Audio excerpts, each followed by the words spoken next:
Explosion Network podcast is never late, nor are they early. They arrive precisely when they're meant to. Welcome to the Lord of the Rings Extended, a Middle-earth podcast from explosionnetwork.com.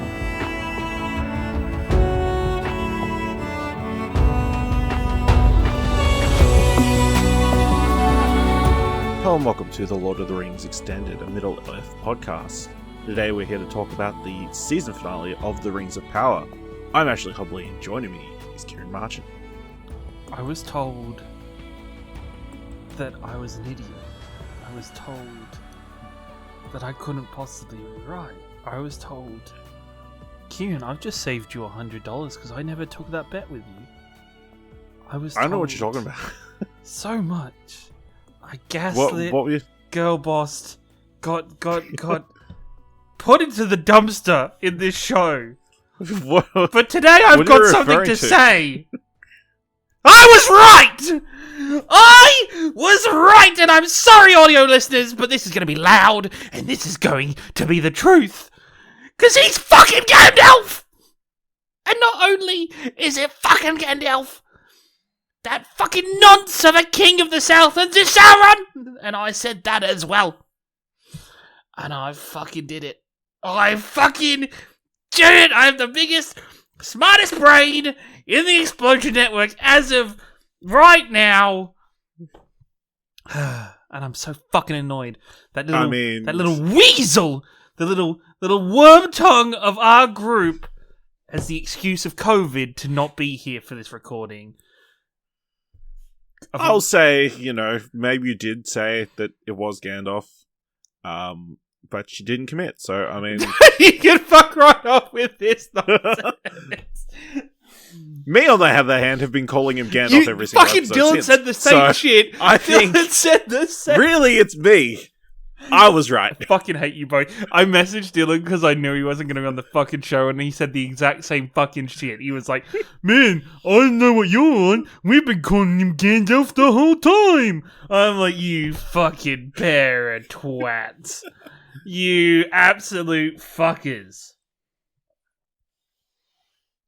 Yeah, so today we're talking about the episode 8, Lloyd. Or Alloyd, it sounds like the rep pronunciation. Season 1 finale, new alliances are forged. Yep, the 1 week I host, there's no description. Directed by Che Yip, written by Gennifer, Hutchison, and JD Payne and Patrick McKay. Kieran, what do you think of the season finale of The Rings of Power? I think the season finale is an interesting way to wrap the show, though. I think overall I feel fucking vindicated. I feel like I was right, and I had the moment the show opened and it had that scene and those ladies called the fucking tall men Sauron. I'm like, that's not fucking Sauron. They're fucking wrong, because that would be the shittest way to call out Sauron. So that is a double bluff. So you didn't believe it? No, I didn't believe it for a second. No. As soon as they said it so plainly and so randomly, like out of nowhere, I was like, oh, that's not Gandalf. That's not Sauron, then. That is Gandalf. Like, this show isn't going to do that. I think a lot of interesting things happen in this episode. Am I, a little disappointed that I feel like some of the stuff that happened in this episode I wish happened over the course of a season?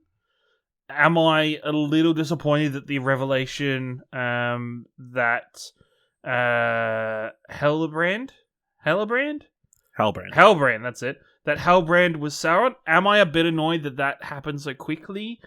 A little bit, yeah. I think it was great to see him interacting with Celebrimbor. I think from my personal connections with the Shadow of Mordor games, it was kind of built that Celebrimbor and Sauron had a much closer relationship and had a much more interlocked and interlined relationship. So to see this version's, the show's version of that be something that kind of happens over a couple scenes in the show, and they just have an instant connection, which is quite interesting. Yes, you know what I mean? I think it is that instantaneous connection, but at the same time, I wish it had built up and layered a lot more, and it had formed a lot more trust between Celebrimbor and Sauron. I mean, there's still time, right? No, well, pretend no. Don't I they think make so. a bunch more rings? Those are the only rings. No. Those are the only rings that Celebrimbor makes. Sauron makes the rest of them. Yeah. Because Sauron hooks up the human... Sauron makes the human rings, because that's how he gets the ring wraiths, because he uses all of their rings to turn them into ring wraiths. That's right. So, like, they're the only ones that... And that's why Sauron has not that great a control over the 3 rings of the elves, if I go off the top of my head. I could be wrong, but I'm really fucking right lately on this show, so you know what? I'm just going to say I'm right. But, okay. I think I really loved, but saying that, I loved the scene of the revelation of who he was and kind of going through those dream states and seeing Galadriel's kind of headspace and the potential and the possibility of her ruling over. And there's always this darkness to Galadriel, so it's really nice to further investigate and dive into that. And I think it makes a really interesting thing for future seasons of Rings of Power that she has such an interesting relationship with Sauron now. Like, I guess they're 2 characters that we don't know all that much of in terms of when you get to it, Lord of the Rings, because Galadriel's very secluded and restricts herself a lot because she doesn't want to be influenced by the darkness that is Sauron. But now we know there's a lot more there between the characters. Am I interested in more information about, how did Sauron end up on that raft? Did he fall from the sky? What exactly happened and took place for him? Yes, 100%. I'm interested in the fact, we ended on that snippet of him looking menacingly almost at Mount Doom and making his journey towards it, which symbolizes, that is the place where he goes to kind of forge everything and to forge the One Ring. And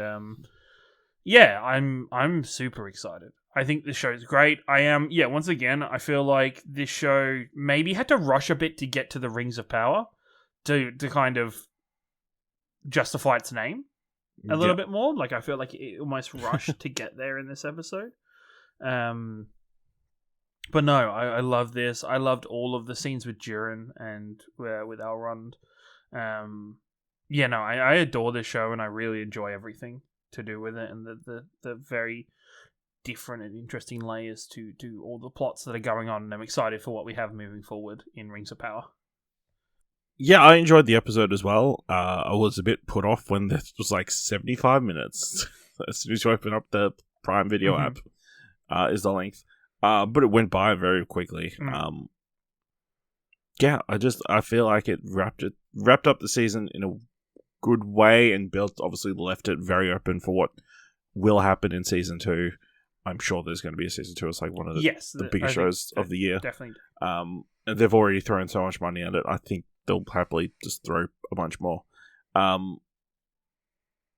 think, it is interesting. There's like a few characters that we don't like go back to. Mainly Arondir and what's her face of the Southlands. I think we don't need to go back to them because they're off. Like, hey, we're rebuilding. No. The thing is, so they're off to make Gondor. Okay. So the location described, when they were talking about where they were heading to and the lands and like the river position, that is Gondor / I can't remember that city that is on the riverbanks that gets attacked in Return of the King where Faramir fucks up. I can't remember, but it's that kind of area. It's Gondor's area. Like, they are going to found Gondor and found the area around there. So I guess that is kind of the stamp of the finishing piece for their story for this episode. Their future, yeah. I think, we touched on all the beats that we kind of needed to. I enjoyed... I like the Galadriel Halbrand reveal. I think... it's interesting that Galadriel just suddenly clicked and like got super suspicious. I think that was the only thing. Yes. It's like... after all this time, after everything they've gone through together... That was my only thing. That's why suddenly she gets very suspicious. Yeah, that's why I wish there was a little bit more build to it and time for it to happen. Just so, there's maybe there could have been a whole period of his time with the elves and him excelling within the ring forging process and working with Celebrimbor that would make Galadriel be like, wait a fucking second, what's going on here? I think you're 100% right. This show, they had to get to the Rings of Power. Yeah. To justify the name.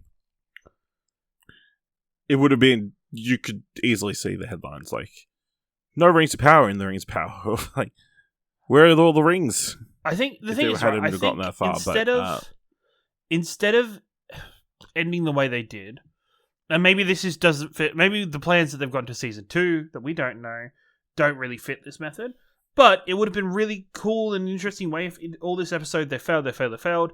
They have got this crown problem that they're like, we can't make this crown. And then if the ending scene was the revelation that between Celebrimbor and Hellbrand that no, we need to make rings. And that conversation and his expertise and his confidence about the rings is the spark that led Galadriel to start looking into Hellbrand and trying to find out what the fuck happened and who is he. Like, I think if that had happened and that would have been the final scene for them, I think personally I would have been like, yes, that's very cool, that's very nice. We still have the Gandalf reveal at the end of this episode. We still have the, you're... look, okay, it's not definitely Gandalf, but it seems to be most likely Gandalf. It could be Saruman. No, I don't think it makes sense to be Saruman. It could be, what's his face? No. Old Nature. Nope. Okay, I'm not even gonna accept it's that probably one. Gandalf, but... but even just to have it and just to have that revelation of, no, okay, we faked you out, this isn't Sauron, and then to still have the question going into season 2 is, where is Sauron, who is Sauron? And still have that question kind of lingering a little bit more. And build to it and build to it and build to it. I think, we are in very much, sadly, in a way that TV and movies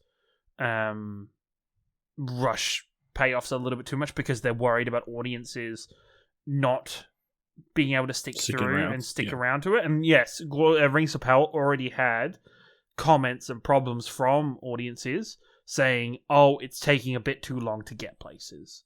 It's taking, especially in those early episodes, there was this shows a lot of talking. This shows a lot of in-depth kind of dialogue. And you're like, yeah, for me, love it. But maybe for the general audience and the general public, not great.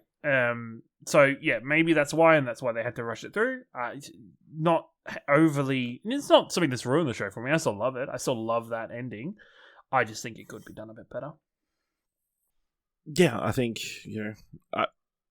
it's fine. I enjoyed it. The rings are very pretty. I think they made them look fantastic. They really made that mithril go all the way. Like, well, they made use of all that mithril. Yeah, they did. They melted it. That whole ring making sequence was beautiful to watch. Really beautiful. Really well done. It's like, do I need to look into how they make rings more? Even just... Because it was like the whole bands thing, and then they obviously were slowly bending them in. Even just the scenes of... I think this show from start to finish has been a beautifully shot show. Even the scene that got me was actually the scene of Galadriel and Hellbrand on the raft. And just the camera angles and viewpoints of Galadriel and the view of her eyes and then the view into Hellbrand's eyes and stuff like that. I'm like, I don't know why. And you're supposed to feel these things about Galadriel because it is her myth and legend that she is the most beautiful elf powerful elf in the history of it in a long run with how Gimli reacts to her. And I think in that shot, it captures that. I sat there going, fuck, she is stunning. She is absolutely beautiful in these shots. And I think the show does a really good job of capturing all that in every scene. Yeah, that whole dream say sequence is perfectly put together, whether it was her with her brother and obviously it's been so long since that first episode when he says, remember when I whispered in your ear under this tree? Yeah. And I'm like, is that what he said? But it definitely felt wrong, right? Yes, it felt wrong, and it felt even all the stuff about I went there to find peace, and I found out that Sauron also wants to find peace, and that's also why he's doing it. And you go, wait a minute, this doesn't seem right. This yeah, is not right. it's This like is not okay. yeah, it was kind of fucking with your head. Yeah, 100%. The whole time. Yeah, and then cutting obviously to the raft. That was beautiful, like in the middle of nowhere. And then leaving her drowning in the river. Yeah, That's pretty messed up. Yeah, 100%. 100. What story do you want to talk about next? Do you want to hit more on Gandalf? Where did your heart take you? Well, I feel let's talk about the Númenóreans. Okay. It's the king's dying. King's dead. He was dying during the episode. Yes, sorry. The captain's daughter is painting sketching his picture for like a building, so or they a can make monument for the making monuments and that. And he says a whole bunch of gibberish. Yes, a bunch of prophecy stuff. Mm-hmm. Going up to the sphere stone. thing. Yeah, the viewing stone. Yeah. So we assume she went up there and saw a bunch of shit that we don't know yet. But yeah, obviously the Númenóreans going back to Númenor. The king is dead. It leaves it an interesting point. Obviously, the queen dealing with her blindness. Yes. Like practicing and like walking while she's blind. Practicing how many steps it would take. A quick...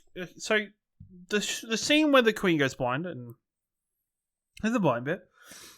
We haven't... There's no confirming that Isildur is dead, right? Like... No. Yeah, there's no confirmation. You don't think he's dead either, right? No, I don't. Because afterwards when they're talking about it... When they were talking about it, I'm like... I was like, fuck, did I just get, like... Did I zone out and zoink out for a scene and just miss him dying? Or... Well, I mean, a building did collapse on him. Yes. But there was no body. Yeah, exactly. And I think the sign of the and horse... his horse ran away. Yes, the horse went to find him. Interesting that went horse to go is pick up the pieces. And that horse is the same chestnut colour as Aragorn's horse from Lord of the Rings. Like, it's a very similar horse, and that horse has a lot of personality as well. So, it's probably nothing, but it's a very interesting design choice for the character. Yeah, I think the Númenóreans. I think next season we're going to get there'll be some kind of political fallout from the king's death. That governor dude, definitely looks like he's going to scheme in for power. Yes, 100%. I mean? Yeah, no, he's definitely going to try to take over. Yeah, I think he is going to try and take over and overthrow the monarchy. And the queen is going to fight through her blindness to keep being like, no, even though we lost people and some real bad shit happened over there, that's not we need to run away and hide. That's a call to battle, call to arms that we need to get our shit together and move. What are we making all these swords for if we're not going to fight? Exactly, 100%. I think it's very much the case of, that'll be the center of the Númenórean storyline. Next season, next year, whenever we get it. 3 years time. 3 years time. Yep. It is a fascinating element. I don't think it was the most exciting part of this episode, but no, I think it was nice. I think the most interesting part for me was, and I as again terrible with names, Isildur's father. I think is the interesting part of it. Like his reaction when the queen was giving her kind of her statement to Galadriel that, hey, we're going to come back and we're going to fight this, after he had just been like, no, we're leaving this place and never coming back. And him dealing with what he believes is Isildur's death and the death of those that he cares about, and the stuff that his daughter is now entangled with. I'm excited to see his storyline at least the most out of the Númenórean stuff at the moment. Then obviously we head over to the Harfoots and old Gandalf. Gandalf gets cornered by what are they called? I don't know what, like the three, like the three ladies. The 3 ladies that the 3 Viking ladies are scary as fuck. I don't know exactly. They are scary as fuck. One's a shapeshifter. That's all messed up with the like ring wraiths, right? Kind of. when they get banished. I think They that kind was of look more. That was more just the style of it when they were Yeah. turned into that kind of creature before death. Yeah, but obviously, they start the episode with the mindfuck of, hey, this is just Sauron. Lord, we're gonna twist you to our ways. I was on board. I was like, okay, I guess. As soon as they were like that, I was like, no, this is way too easy. This It's is like, way too okay, simple. well. This is way too giving the fans the easy, straightforward answer, and I don't believe it, and I won't accept it. I think. Well, and then it turned out they were wrong. I think it would. They made a mistake. They messed up. I think from a writing perspective, actually, oh fuck, we got the wrong one. That's really funny. I did laugh at that, but I think from a writing standpoint, it would have been a really bad message to send to an audience if you had this character teaming up with this half-foot and this half-foot giving him the speech of, hey, whatever's in your past, it doesn't matter. You can be a better person now. If he really was Sauron, we then know was that the Dark Lord the murderer of so many people. And also, we know what he goes on to from this point. Yeah. It would be like, oh, lol jokes, that sentiment doesn't fucking matter. You're always bad. Bad. Like, it would have been a really weird choice to make. So no, to see him come through as Gandalf and a much more raw and powerful Gandalf in many ways. But he doesn't like dilute his powers until he's holding that staff. Yes, yeah. So that was probably the most foreshadowing moment as to, hey, it's Gandalf. Yeah.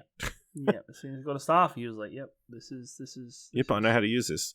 And man, he is very eloquent at the end of the episode, which is great. I'm pretty excited about after all the mumblings, first stuff. Not that there's anything wrong with mumbling. But I'm excited for inspirational speeches and like witty remarks and that kind of stuff. I'm excited that Nori's going along for the ride as well.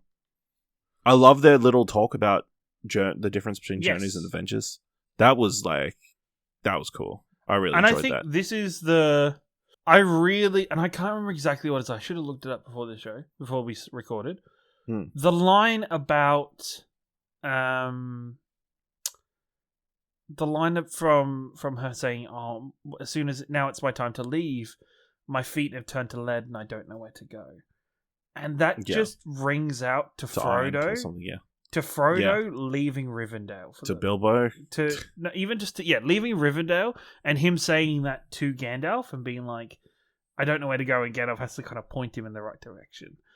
And it's just, I think it's so amazing and so beautiful that we get this ongoing theme for Gandalf, that his life really is so tied to what would become the hobbits and how much of the hobbits in his life. And it kind of then puts a reflection on not just The Hobbit, the book, but also Lord of the Rings, where Gandalf has this fascination with the hobbits. How they, even though they are so humble and so wholesome and so unwilling to go on adventure, so many unique hobbits come out that end up in the biggest adventures of them all.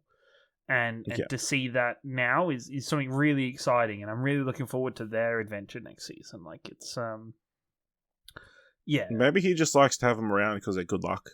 Potentially. It's like I've been successful every time I've had a hobbit on an adventure. So and it could just be a thing of it's a hobbit saved him when he first landed on Middle Earth, and he loves hobbits now. Yeah, it's he owes his life to hobbits / half-foots and goes there for the whole time. I think it's really fun and really really exciting. How do we feel about Sarek's death? Poor Lenny Henry. You know what? I think a couple of things. There was one thing that annoyed me, or I felt really fucking was not annoyed me in terms of bad writing or bad with the show, but just like characters annoying me, which means it's great writing. But it was him being like, "Hey, let's go ask him to fix everything." Gandalf goes to fix stuff. It fucks up. Somebody almost gets squished by a branch. And then all of the hobbits of the Half-Wits are looking at him like, you monster. Especially, like, turns to Sarek and, it turns to Sarek and Sarek's also looking at him like, I'm like, you motherfuckers wanted him to do this. You asked him to help you. And you can't be pissed when he fucks up. You know he has a weird track record with magic. And then you don't even ask if you could help. Yeah. Do you have any healing magic? Yeah, it's. But the thing is, I think he was content. Yeah. Not even just content, but I think they knew that. Like, it was like the same as why they didn't heal the father's broken foot or twisted ankle or whatever it was. Like, it just doesn't have that magic, and that's healing magic isn't a thing in the. I think, healing magic is a weird one because healing magic kind of takes away a lot of suspense because anytime somebody gets stabbed or shot with an arrow, you kind of go, get healed. Yeah, they can just get healed with the magic. That's fine. It's too easy. But that scene of him saying, "No, there's nothing we can do. I'd like just to sit and watch the sun rise together." Yeah. I think that was beautiful. And on top of that, this person throughout the entire show is all about and represents the Half-Foot way of life, which is leaving people behind. The traditional way, yeah. Of the tradition of the means of the greater overshadowed the means of the few. And he, in his death, and even before that, in the choice to go and help Gandalf and go save Gandalf, it was the choice of no one gets left behind. And I think that is a ever-changing viewpoint for the Half-Foots / the Hobbits going forward. Like, I really love his part and his death. And you know what? The Hobbits for me have been the weakest part of the show. To the point where there is episodes without them, which I'm like, man, these episodes are really good, and I don't really need the Half-Foots and Gandalf showing up. But I think in this episode, other than the Sauron stuff, this was my favorite stuff. Like, this felt important. Yep. This felt like everything comes together that they were building. I think it was exciting. Man, I teared up during the goodbye as well. So very much so. The best friend. You thought you was going to leave her in the lurch, and then she comes back. Beautiful. And her dad as well. Her dad's and the life lessons she learned. Yep. Make sure you don't squat upstream because you never know when you need to drink downstream. Important lesson. It is. It's a very important lesson. But then I think it's and then that moment with Gandalf of everybody's waving to you. I don't think I can turn it. If I turn back and look at them, I know I'll never leave. And just how delicately, what that moment is, how it's Gandalf.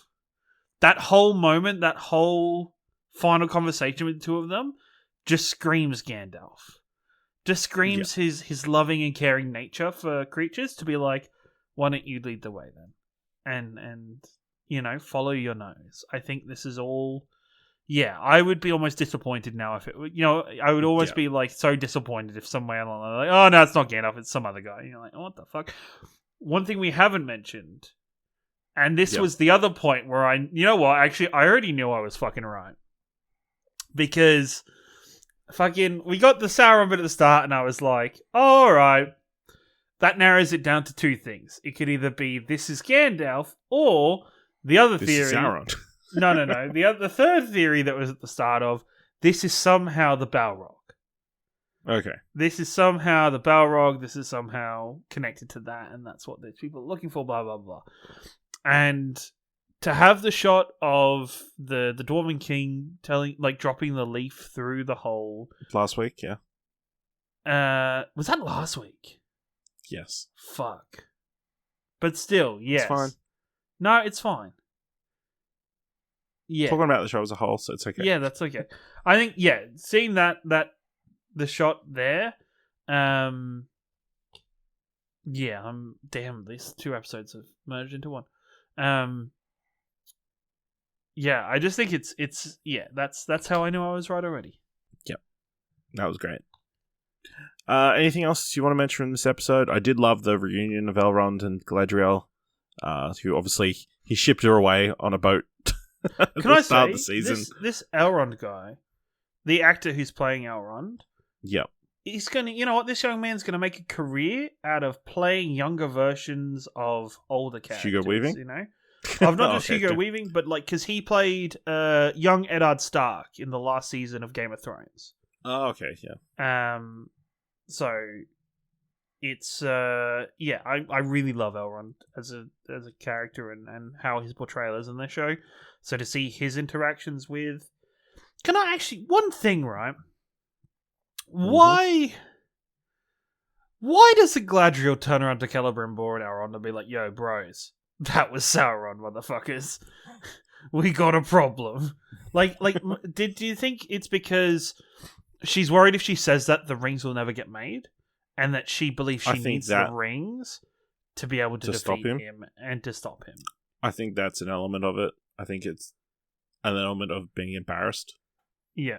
Of being fooled by this person all this time. Mm-hmm. And like he says, what will they say if they found out you're my ally? That's a important part as well. So yeah, okay. Yeah, I think equal measure of the two things probably. Yeah, no, I agree. Yeah. Anything else you would want to discuss before we wrap up this season? Once again, music's been amazing. Oh yeah, and the closing, the singing of the oh god, yes, famous, yes, that was cool. Of the poem originally written by J.R.R. Tolkien to explain the forging of all the rings. I hope. I do. Setting up next season where we're going to get a bunch of dwarven wings. Yeah, like I do hope it is that, and it's not. Hey, we've used this little poem at the end here to skip over all of this and jump ahead in time. I do hope it's the former rather than the latter. All right. Well, that brings to the end of this episode of Lord of the Rings Extended, a Middle-earth podcast. Let us know what you thought of this episode. What did you think of the first season of Rings of Power by going to explosion.com/Twitter or jump into our Discord at explosion.com/Discord. If you want to help us out here at the Lord of the Rings Extended, leave us a review and have a podcast on Podchaser. Tell people about the show. Leave 5 stars anywhere you can leave 5 stars. Of course, you can check out all of our Explosion Network content over at explosionnetwork.com, including our House of the Dragon podcast, South of King's Landing. You can also check out all new Marvelcast, in which we talk about everything MCU, including the recently finished She-Hulk. Or you can check out what you want to watch for all our other TV and movie content. I didn't check how he ends the episodes, but you know. You know what? Can I end the episode? Yep. Okay. This goes out. I'm gonna end this episode with a final note, and this goes to Dylan Bloat. I hope you're feeling better, buddy. I hope you've listened this far in this show. I hope you're sitting there all comfortable. Looking forward to whatever merch I get you in the future for the previous bet. I'd like to end this show and this recording with just one final piece for you, mate. You're welcome. I saved you $100, bitch.